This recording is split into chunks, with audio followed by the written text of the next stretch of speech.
Welcome to Barcelona, Spain. Barcelona is the second largest city in the country, but the most visited, and is the capital of the autonomous community of Catalonia. It's located in the northeastern part of Spain and is a hub for international flights, trains, and buses, so it's very easy to get to.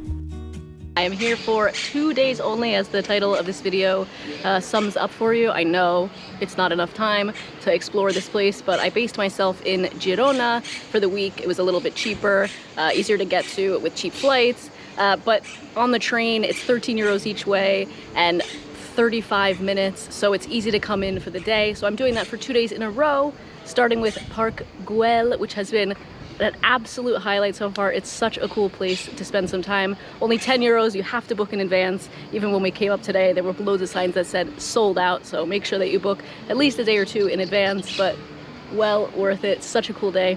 Just had a little bit of a picnic that you can bring into the park from one of the local markets. Now time to explore more of the city, so let's go. Parc Güell is a private park in Barcelona that was designed by Antoni Gaudi. Once inside the park, you can explore it for as long as you want. A lot of steps up to Parc Güell. I hope it's worth it. There are intricate mosaic tiles, unique architecture, beautiful gardens, and plenty of places for a photo op.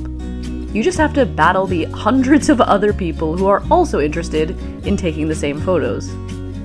Climb up the hill in the park to take in some of the most incredible views back over the city. Once you finish at Parc Güell, you're quite close to another great viewpoint in Barcelona, Turó de la Rovira. If you're on a tight budget or you aren't interested in Gaudi, this is a fantastic free alternative that offers pretty much the same views as Parc Güell. The cool thing about coming up here is that you can learn about the hill's history when it was a Spanish Civil War bunker where anti-aircraft guns were installed. From here, you can walk or take the bus back to the nearest metro and get yourself straight back to the center of the city for perhaps the most famous site in all of Barcelona. The Sagrada Familia is quite a sight to behold. The church was designed by Antoni Gaudi, however he died before he could see his final work completed. It is currently the largest unfinished church in the world, but developers have promised that it'll be done by 2026. Construction began in 1882. You can visit the inside of the cathedral with a pre-purchased ticket that includes an audio guide, or you can go with a guided tour that skips the line. It is without a doubt the busiest place I went during my 2 days in Barcelona, but it's worth putting up with the crowds to see this up close. While you're nearby the Sagrada Familia, head a few blocks away to an equally fascinating and beautiful place, the Modernista Hospital. Built between 1901 and 1930, it was declared a UNESCO World Heritage Site in 1998. The complex has 26 different buildings, and you can visit some of them with an entry ticket. Like many things in Barcelona, it's best to book in advance.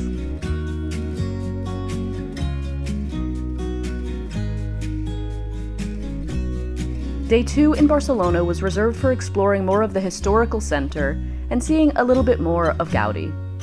There are so many different Gaudi-designed buildings around the city, and all of them have entry fees that I was not willing to part with on a 2-day trip to Barcelona. However, if there's one that I would have liked to check out, it would have been Casa Batlló.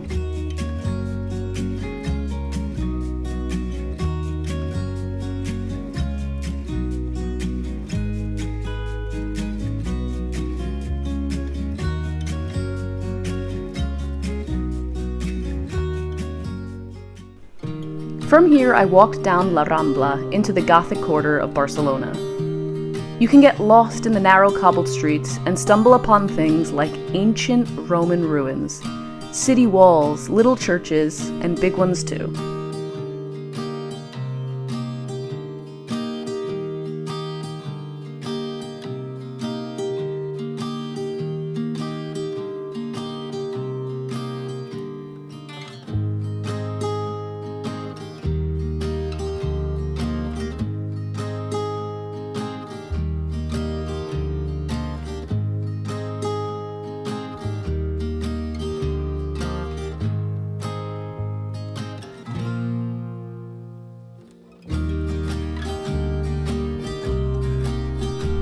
We decided to skip the more touristy Mercado de la Boqueria, and instead, we headed to the Sant Antoni neighborhood, where you find the beautiful steel-framed Mercat de Sant Antoni.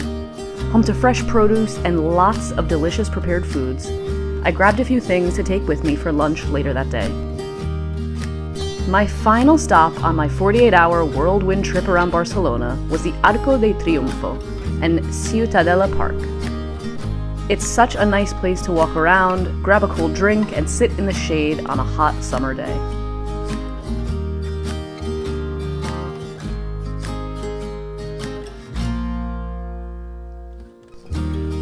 A stop I made early on my 48 hours in Barcelona that I would not recommend visiting is the Temple of the Sacred Heart of Jesus.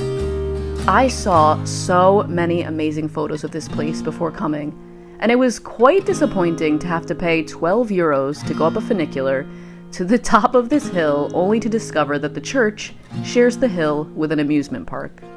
Save your money and enjoy the views and peace at the other viewpoints I mentioned earlier in the video.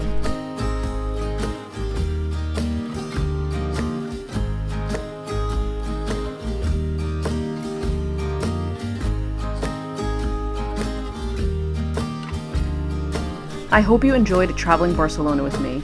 You could easily spend 4 or 5 days exploring the city with something totally different to do, see, and eat at every turn. If you enjoyed this video, please give it a thumbs up. It really supports my channel, and I will see you next time as I explore more of beautiful Spain.